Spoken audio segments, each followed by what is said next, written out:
tiap bulan, tiap kuartal itu 44,1 ya. Kita asumsikan dia karena tiap kuartal itu bisa beda. Misalnya kuartal yang lalu itu 44,1, kuartal ini mungkin bisa 50, mungkin bisa 40 ya. Mungkin bisa lebih dari itu ataupun turun dari itu.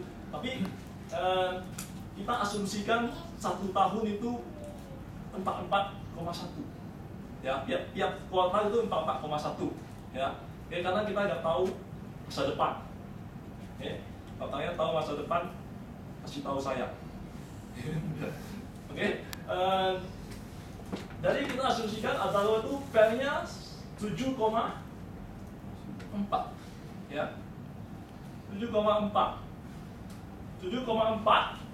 Kalian lihat secara industri dan secara sektoral saham ini masih murah. Dan Adaro itu memang menurut saya secara fundamental itu memang yang paling bagus di antara semua tambang. Ya. Oke. Jadi ini 7,4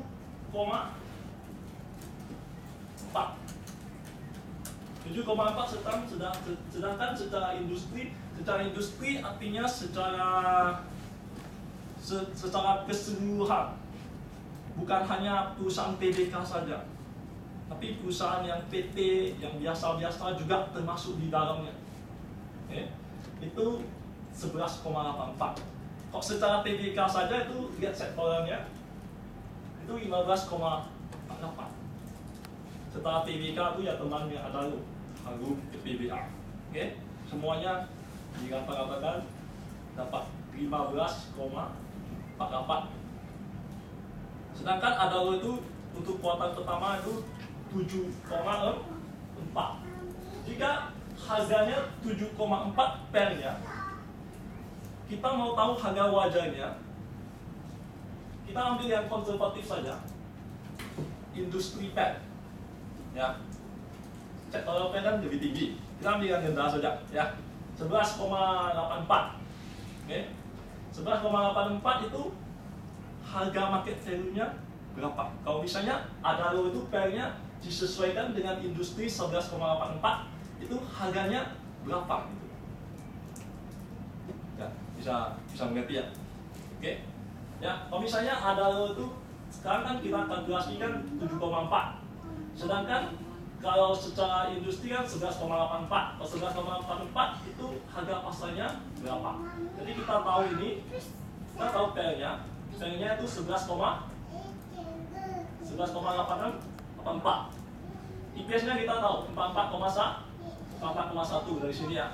Oke, 44,1. Oke. Jadi kalau kita mau cari harga pasar, PER-nya dikali EPS. Oke, PER-nya itu di berapa tadi? 11,84. Lalu dikali berapa? Tadi 44,1. Ya. Ya, ini kan ini secara kuartal. Ya. Karena EPS kita secara kuartal, jadi kali 4. Jadi kalau misalnya Adaro itu menuju ke industrinya, harganya bisa ke sini. Ya. 2000. Ya. Tapi bukan besok, bukan Senin. Senin nggak mungkin ya. Mungkin perjalanannya panjang gitu. Ya. Sampai akhir tahun misalnya. Kita kan setahun kan gitu, berarti sampai akhir tahun. Ya. Ke 2000. Ya, sedang 1300. Ya. Oke. Kalau beri gimana? Kalau beri jatuh gimana? Ketegangan. Soalnya kita secara PER, kalau kita hitung secara PER, kita yakin ke 2000. Kalau kita beri turun, tegangan. Sampai akhir tahun 2000.